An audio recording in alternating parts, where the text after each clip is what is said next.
How many of us out there love this game? Chances are if you're watching this, you probably do, to some degree. But no matter how much you love it, or even if you might hate it, I think we can all agree that the game is not without faults. So today, I wanted to go over the things that are plaguing Valorant the most in my opinion, some issues being bigger than others, and some that are just downright almost game breaking that have been in the game since its inception and have still yet to be addressed. So have a seat next to these giant elephants in the room because we may have a serious talk ahead of us so that we may address them. Now let me preface by saying, I'm the type to never really ever complain about hit reg or yell out where are my bullets going, blah blah blah, things like that. I never do that. But I've had several instances, 2 of them recorded, many unrecorded, where bullets will seemingly go straight through the person. Now if they're in motion, it's a little bit more understandable because, you know, server side, client side, the communication might be a little wonky, whatever. On their screen they're already moved, on our screen we're shooting at where they were, so to us visually it looks like we hit them, but according to the server, the person was already out of the way, so our shot looks like it goes through them while they're moving and then we die. Okay, that's fine. Still kind of bullshit, but let's pretend for now that it's fine. However, these 2 instances, the targets are not even moving and the same thing occurs. Keep in mind, if my internet connection was a little shoddy, and it was in the past, I've dealt with that too, you deal with a lot of jitter and like rubber banding on a micro level, and it's really annoying. But I've been playing on stable internet, fast internet, getting really low ping, sometimes single digits, and this issue still arises, which then brings up the question, well, what was the ping of the target that you were hitting? In these cases, the target is the same ping, and this used to be an issue. So much in fact, that maybe like a year or 2 ago, there was a plague in Valorant regarding boosters and boosting services, where they would 5-man stack in competitive, but they will all have like fucked up ping, like over 100 to 200, so you're gonna assume you're in for an easy time, right? But at that time, having higher ping was actually an advantage, because by the time they swung out on your screen, on their screen, they're already out and they already shot at you and you're already dead. They probably feel a slight delay between the bullet connecting and the kill feed updating, which I'm sure many of you know what I'm talking about. Rare instances where you shoot someone and you can literally feel the delay between when you shot, when the bullet connects, and the kill feed updating. But on your screen, they're barely starting their swing and it felt like you insta-died. This was an intentional exploitation that boosting services used a lot, while being pretty good players themselves on top of that, to boost low rank accounts into immortal or radiant level and then sell them off. It was very common, extremely common. People still do it for sure, but that high ping advantage was fixed a while back. Riot specifically addressed this in their patch notes when that change did happen. And it was true. Me and my friends queued up 5-mans again, ran into the same boosted stackers, or rather a different group, but they're trying to do the same thing, high ping exploit, after that patch rolled out, and they got absolutely shit on. It was freaking easy. It was like 13.2 or 13.5, something like that. So great, they fixed that. So how is it still, even after that fix, we have issues like this on stable connections between both parties involved and the server? If anyone's familiar or very well versed in networking and server side, client side communication, things like that, I would love to be enlightened. Or if a dev could explain, that would be cool too. You can also kind of feel these hit reg problems or server communication problems when you get shot at. When you take damage while you're moving and you get tagged, there's like a very subtle but noticeable rubber banding effect where you're kind of bouncing back and forth, almost like mini teleports, even though it's a very short distance. But it's very jarring, very annoying, and it feels weird. And again, all unstable connection, low ping,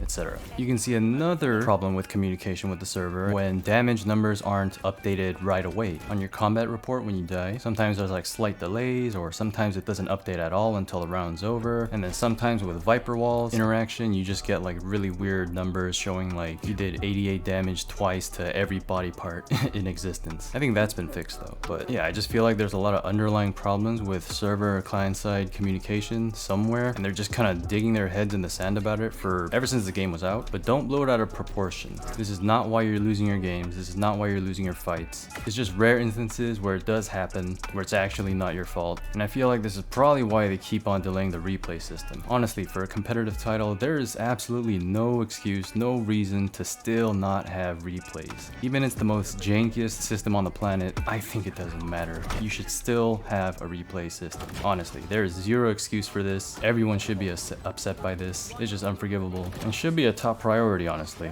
Definitely should be a priority over cranking out new skins and bundles, that's for sure.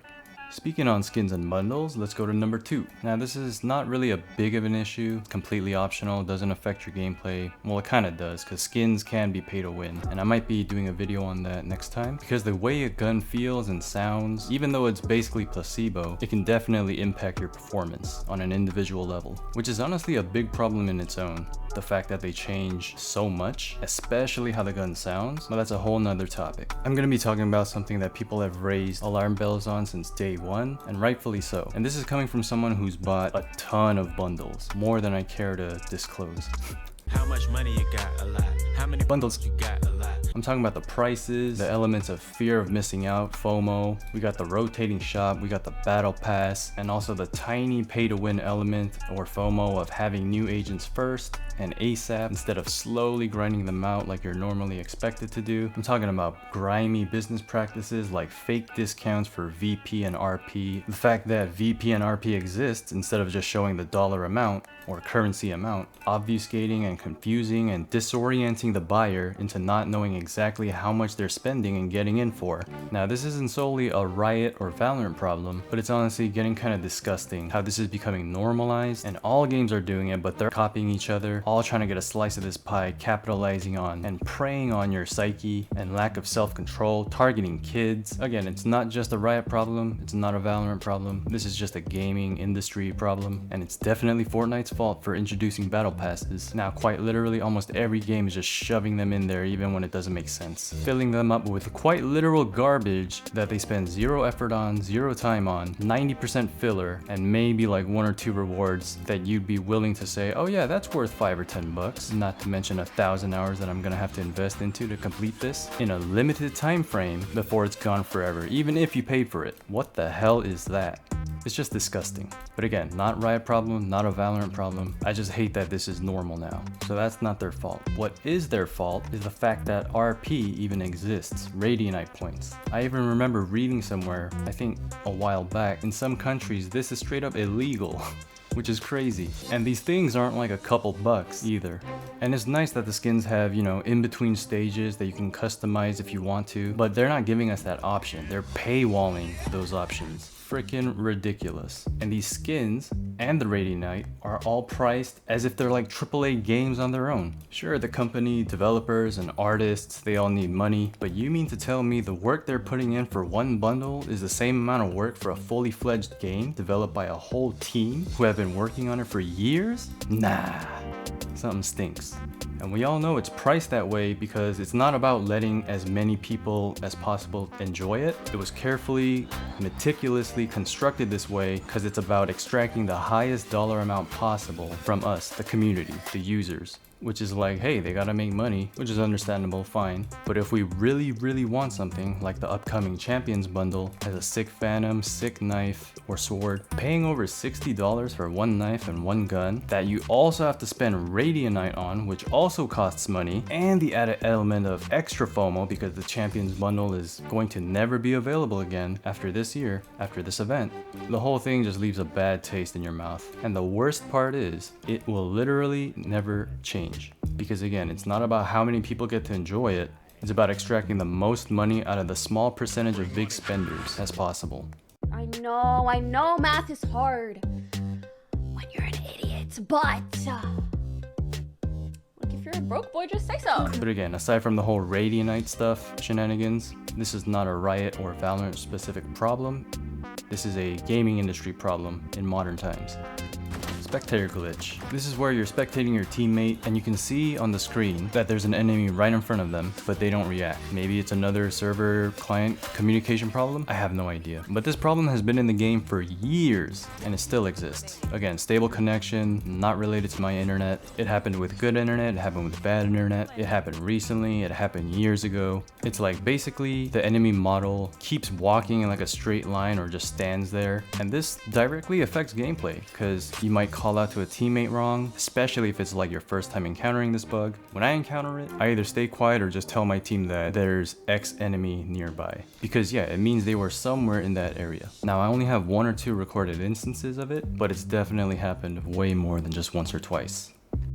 Now this next one is short and sweet, but again, it's been in the game since the very beginning, I swear to God. How and why the fuck is this still a thing? Valorant, a lot of the time, if not every time, when it opens, it's opening 2 instances of the game at the same time, sometimes being extremely resource heavy and making your entire computer slow. And even if you quit Valorant or close Valorant, one instance usually is still running in the background if you don't force close it via task manager. This means your CPU and GPU is going to be in high use for no goddamn reason, making your room hotter for no goddamn reason, wasting energy for no reason, making you jump through some hoops just to close the game again. It shows up on your Discord saying you're playing Valorant even when you closed it. Some people care about that. Not to mention the common and constant random login problems or crashes or random patch cycles where loading in is like 5 minutes long for everybody, and it happens like literally every single game. And that's not even counting people who are trying to dodge, which exacerbates the problem, makes it even worse. I swear, this is the most successful game, or the only game I've ever seen that had this problem, and it's just weird and annoying. The biggest issue of this is if you actually crash legitimately while you're in a game and you're trying to get back as soon as possible, because of this double instance bullshit, the game's not going to open unless you force close it, which takes time for you to recognize that, and a lot of the times it makes your computer stuck in a black screen, so you gotta like open task manager and then use your arrow keys and then end the process without even looking at it because your screen is black and stuck, or you just hard restart. I had a game on Breeze a while back where I had quite literally like 20 kills, 3 deaths, and we were up 7-3. Then I crashed and I couldn't get back in the game, and I lost 30 RR for that, for a 20-3 game and a half. This was an Immortal 3 or Radiant rank. At the time, I was pissed off, obviously. But yeah, this is the first major title that I've ever seen that has such an issue with opening and closing the game. And it's been like that ever since the start, never fixed. Now, this is another rare interaction, but nevertheless still kind of BS. You'll see in this clip that the sky flash doesn't even partially blind me at all. That's pretty game breaking.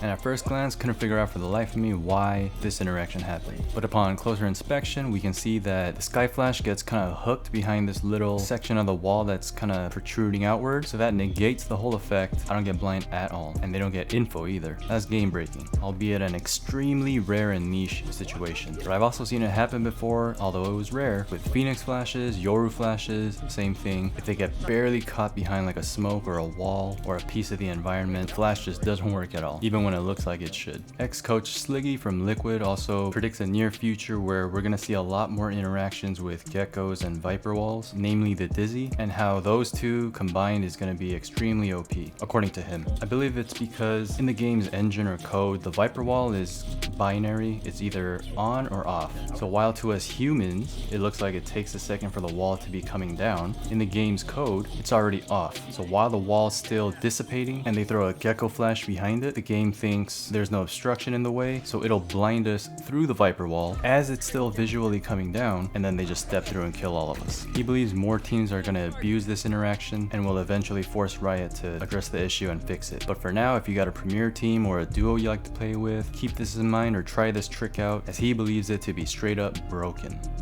Now finally, let's take a minute to talk about rank and hidden MMR. I think it's fucking stupid, personally. Bye, have a great time. Because all it does is cause a lot of frustration in the player base for a number of different reasons. We got one crowd who feel like they're getting smurfed on 24/7. We have another crowd who feel like their teammates are boosted and are holding them back. And sometimes, but it feels like a lot of times, there's just straight up mismatches, especially when there's like a hard, quote unquote, hard rank reset. Like some games will be based on your hidden MMR, some will be based on your visible MMR or rank, which leads to super one-sided games, and it's just stupid, waste of time. And we got 99.999% of the player base. Everyone's upset, nobody's happy, everyone's toxic, everyone's tired, because we're all put on this endless hamster wheel to give a false sense of progression, when in reality your rank really does not mean shit. You can measure it for a sign of improvement, sure, which is what it should be, but people look at it all backwards. And even worse, they begin to develop these overinflated egos and quite literally look down on the people who are beneath them in ranks, which I think is fucking hilarious. Now, first of all, there is no such thing as a loser's queue. I don't care who you heard it from, your favorite streamer, pro, I don't care, it does not exist. That shit is cope. End of discussion. However, there are a lot of people who are playing on alternate accounts. Now, there isn't inherently anything wrong with this. For example, I myself do this quite regularly, but the issue is most of these players who play on alts, they just throw and not give a fuck, and they just shit talk everybody, teammates, enemies, they just 1v9, whatever. And it's not even like a real carry job 1v9, it's like a self-inflicted wound 1v9. Now that's a problem. I play on alts, but I always try. I never throw, I never troll. I see it as practice, and it can be good to try this yourself and see what kind of effect it has on your mental when you play freely, not worrying about people knowing who you are if you do bad or make mistakes, things like that. But if things go sour and your ego is bruised and you lash out at your teammates or even the enemies,